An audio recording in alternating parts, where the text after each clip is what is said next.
আচ্ছা বন্ধুরা, তো কোশ্চেনটাকে পড়ো যে এখানে কি বলছে।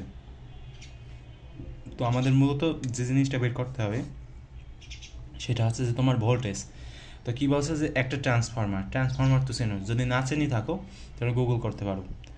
তো সেই ট্রান্সফরমারের যে মুখ্য কুণ্ডলী, তো সেই কুণ্ডলীর পাক সংখ্যা যথাক্রমে 50 ভোল্ট। 50টা, মানে 50টা হচ্ছে তোমার পাক দেওয়া আছে সেই যে মুখ্য কুণ্ডলী সেখানে। আর ভোল্টেজ কত আছে দেওয়ার? 210 ভোল্ট। আর হচ্ছে তোমার পাশে যে গৌণ কুণ্ডলী আছে, তো সেই গৌণ কুণ্ডলীর যে পাক সংখ্যা সেটা হচ্ছে 100টা পাক আর কি দেওয়া আছে। তাহলে ভোল্টেজ কত সেটা আর কি নির্ণয় করতে বলছে। তো দেখতেই পাচ্ছ যে এখানে মোট যে তিনটা জিনিস সেগুলো দেওয়া আছে, মানে 50টা হচ্ছে তোমার পাক সংখ্যা, মুখ্য কুণ্ডলীর যে পাক সেটা হচ্ছে 50টা, ভোল্টেজ 210 ভোল্ট। এবার কুণ্ডলী মানে গৌণ কুণ্ডলীর যে পাক সংখ্যা সেটা হচ্ছে 100। তাহলে ভোল্টেজ কত সেটা আমাদেরকে নির্ণয় করতে বলছে। তো দেখো আমি এখানে কী কী দেওয়া আছে সেটা আমি ডান পাশে লিখলাম। এখানে মুখ্য কুণ্ডলীর হবে, ঠিক আছে।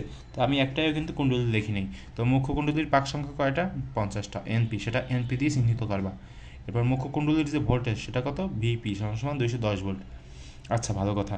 এরপরে গৌণ কুণ্ডলীর যে পাক সংখ্যা সেটা কত? এনএস। এনপি এবং এনএস। এনপি মানে কি? মুখ্য, প্রাইমারি। আর গৌণ মানে কি? সেকেন্ডারি, সেজন্য এনএস, ঠিক আছে। তো 100টা পাক সংখ্যা। আর গৌণ ভোল্টেজ কত? ভিএস, ঠিক আছে। সেটা কত সেটা আমাদের জানা নাই, এটা আমাদের বের করতে হবে। তো দেখো এই যে সূত্র দেওয়া আছে না, ভিপি বাই ভিএস সমান সমান এনপি বাই এনএস, এই সূত্র সবসময় কী রাখবা? মাথায় রাখবা, ঠিক আছে। এই সূত্র দিয়ে আমরা ভবিষ্যতে আরও ম্যাথ করবো, তখন দেখতে পারবা যে কত ব্যবহার আমরা এগুলো করি। তো দেখো ভিএস বের করবো না, সেজন্য ভিএসকে যদি আমরা বাম পাশে আনি আর এগুলো এই যে ভিপিটাকে যদি ওই পাশে নিয়ে নেই, তাহলে কী হবে বলো তো? গুণ হয়ে যাবে না? তোমার এই যে এনএস সেটা উপরে উঠে যাবে এবং এনপি নিচে নেমে যাবে, ঠিক আছে। কীভাবে হলো এগুলো? হয়তো তোমাদের যে মানে যে তোমার জানা থাকা উচিত যে এগুলো কীভাবে আসছে। যদি না বুঝে থাকো, যদি কেউ বুঝে থাকো তাহলে তারা স্কিপ করতে পারো, আর না বুঝলেও সমস্যা নেই, দেখতে পারো। এনপি বাই এনএস নাকি।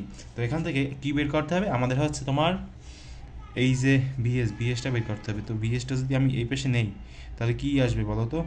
ভিএসটা যদি এই পাশে থাকে এবং ভিপিটাকে যদি ও পাশে নেই তাহলে কী হবে? এনপি বাই এনএস গুণ হবে।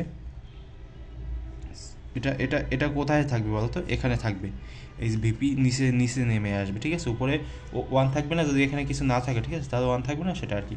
এখন ভিএসটাকে যদি তুমি উপরে উঠিয়ে দাও তাহলে এই যে এনএস ইন্টু ভিপি এটাকে উপরে উঠানো লাগবে, ভিপি, এবং নিচে আসবে এনপি।